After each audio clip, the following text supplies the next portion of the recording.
Selamat datang di Kontemplasi Takdir yang mencoba menyajikan konten-konten tentang pembelajaran hidup di media sosial. Bersama saya, seorang pakar alasan, lulusan Universitas Banyak Alasan Nusantara.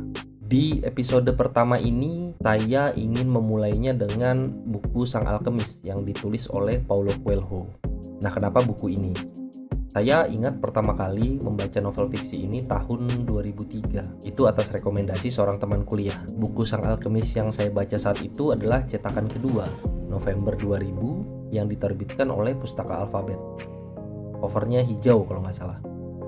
Karena ceritanya yang luar biasa, saya memutuskan membelinya.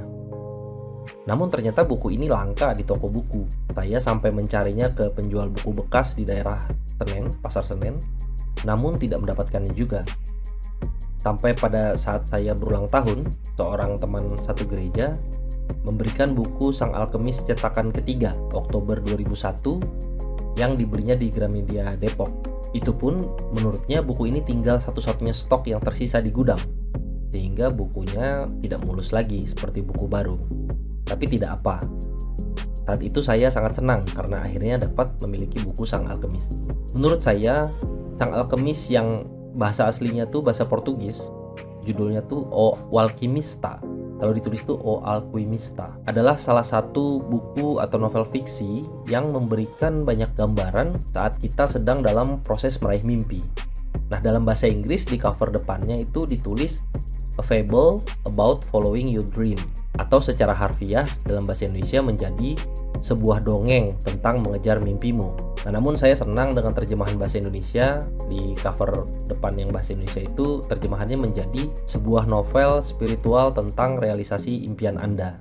Menurut saya sangat pas buku ini disebut novel spiritual karena cerita utamanya banyak sekali tentang suasana kebatinan para tokoh. Nah, buku setebal 196 halaman ini bercerita tentang Santiago, seorang bocah gembala dari Andalusia, Spanyol, jebolan seminari yang gemar membaca. Dia mengembara untuk mencari harta tersembunyi yang diketahuinya melalui mimpi. Harta itu terpendam di sekitar piramida di Mesir. Maka mulailah Santiago menjalani petualangan dari kampung halamannya di Spanyol menuju Afrika, melewati Tangier kali ya, Tangier. Tulisannya itu Tangier. Dan menyeberangi gurun menuju Mesir. Nah, dalam perjalanannya inilah Santiago menemui berbagai tantangan. Dari mulai keraguan untuk memulai perjalanan meraih mimpi itu, lalu ditipu di daerah yang tidak dikenalnya di Afrika. Nah, melewati perang suku di padang gurun, hingga ditawan dan bahkan hampir mengalami kematian. Semuanya untuk mewujudkan sebuah impian. Nah, Santiago tidak berjalan sendirian. Dalam petualangannya, ia berjumpa dengan berbagai tokoh, seperti perempuan Gipsy, penafsir mimpi yang meminta 1/10 dari harta yang akan ditemukannya. Lalu ada Melkisedek, Raja Salem, yang memberikannya pemahaman tentang legenda pribadi.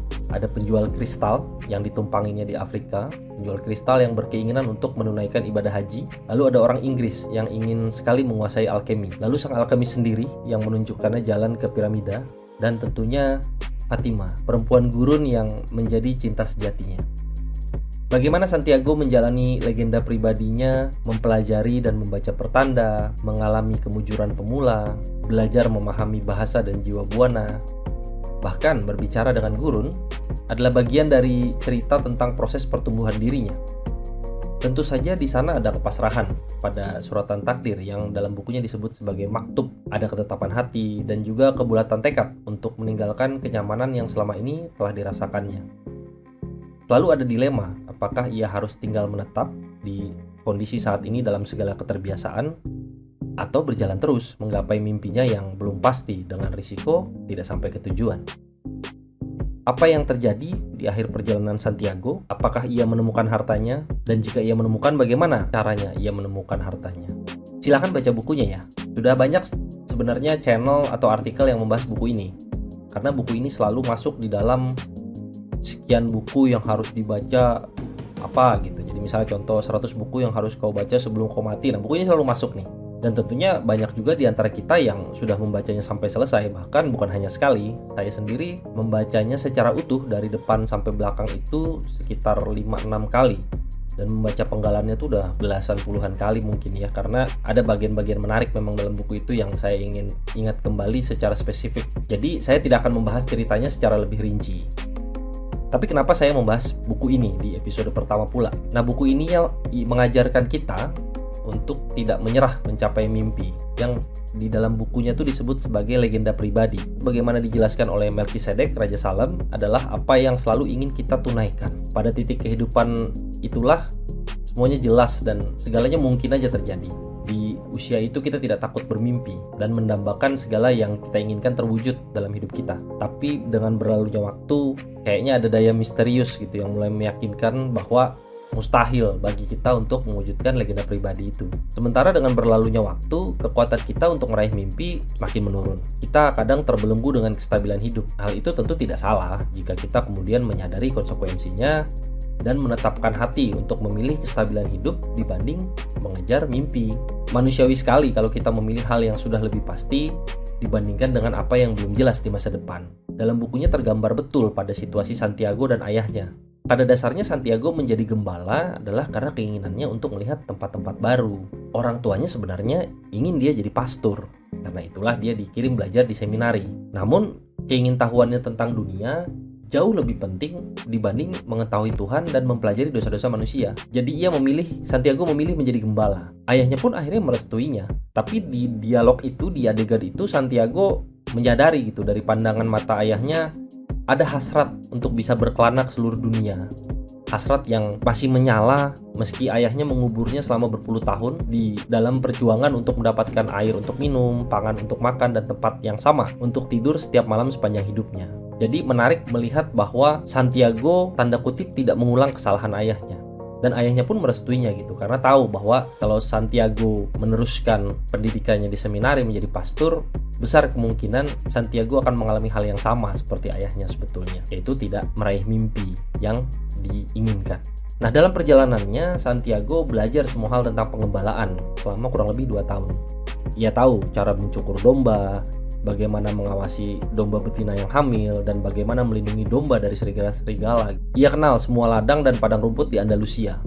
Ia tahu berapa harga yang tepat untuk setiap ekor dombanya. Santiago menjadi begitu terbiasa dengan domba-dombanya dan kehidupannya sebagai gembala, sehingga saat impian yang ditandai dengan penampakan piramida Mesir itu datang kepadanya, dia abai pada awalnya. Santiago sudah berada di tahap zona nyaman hidupnya, dan saat impian datang, ia merasa terganggu. Nah, situasi ini sebetulnya agak balik kembali dengan situasi saat Santiago memutuskan menjadi gembala. Tapi bedanya kan saat itu dia memutuskan menjadi gembala. Nah, ini saat mimpi ini datang, di sini sebetulnya yang menjadi poin utama dari ceritanya, yaitu kemudian bagaimana Santiago akhirnya memutuskan untuk mengejar mimpinya itu. Nah, apa kekurangan buku ini? Menurut saya, kekurangannya adalah penggunaan istilah yang mungkin kurang dekat dari sisi bahasa sehari-hari, seperti legenda pribadi, legenda buana, jiwa buana. Nah, kita perlu membaca lebih lanjut untuk kemudian memahami konteks yang dimaksud penulis dengan istilah-istilah tadi. Lalu bagi penggemar konflik ala-ala sinetron Indonesia gitu, atau membayangkan aksi-aksi laga berbahaya, ya harus siap kecewa. Karena dalam buku ini pendekatannya tuh lembut tapi tegas dan lebih berpusat pada konflik batin Santiago dan tokoh-tokoh di dalamnya. Nah, jadi kenapa buku Sang Alkemis ini harus dibaca? Pertama, karena ceritanya menarik dan mudah diikuti. Tidak ada konflik yang terlalu rumit, bahkan hanya satu konflik di waktu tertentu. Misalnya proses Santiago menjadi gembala, lalu kemudian dia sampai di Afrika bertemu pedagang kristal, dan seterusnya. Hanya ada satu konflik sebetulnya di dalam setiap babak atau fase dalam kehidupan Santiago. Nah, yang kedua, buku ini penuh dengan pesan moral yang diberikan namun tidak ada kesan menggurui. Bahkan setelah bertahun-tahun saya membaca buku ini, menurut saya pesan moral yang disampaikan tetap relevan. Yang ketiga, ceritanya tidak terlalu panjang, sehingga tidak menghabiskan banyak waktu untuk membacanya sampai selesai. Mungkin kalau dibaca sekitar 3 jam mungkin selesai gitu. Yang keempat, melalui lika-liku perjalanan Santiago, kita bisa memahami sebuah proses dari pencapaian mimpi, mulai dari munculnya keinginan, proses menjalani, hingga proses pencapaiannya, entah gagal, entah berhasil. Nah, dan yang kelima, buku ini dapat memotivasi kita untuk memutuskan apakah kita mau menjalani proses meraih mimpi kita, yang lagi-lagi ya dalam buku ini disebut sebagai legenda pribadi. Karena saya ingat sebuah kalimat yang digambarkan betul atau digambarkan dengan baik dalam buku ini, yaitu pada akhirnya mimpi itu tidak pernah mati. Ia hanya mengendap dan pada waktunya akan muncul kembali dalam bentuk penyesalan yang terlambat. Nah, ini pergulatan batin ini yang kemudian digambarkan dengan baik dalam bukunya. melalui hubungan antar tokoh. Menarik untuk dibaca, bahkan perlu dibeli dan dikoleksi menurut saya, karena ide dan pesan moral yang ada di dalam bukunya tidak lekang oleh zaman menurut saya. Jadi segitu aja dulu untuk episode ini. Ikuti terus Kontemplasi Takdir dengan berbagai kontennya. Konten Kontemplasi Takdir ini bisa kamu nikmati di YouTube dan Spotify. Ikuti juga media sosial @kontemplasitakdir di Instagram dan TikTok, juga @pakaralasan di Twitter dengan konten-konten tentang pembelajaran hidup. Jika ada yang punya usulan tentang konten-konten pembelajaran hidup yang ingin kita diskusikan, kasih tahu ya. Sampai ketemu di episode berikutnya.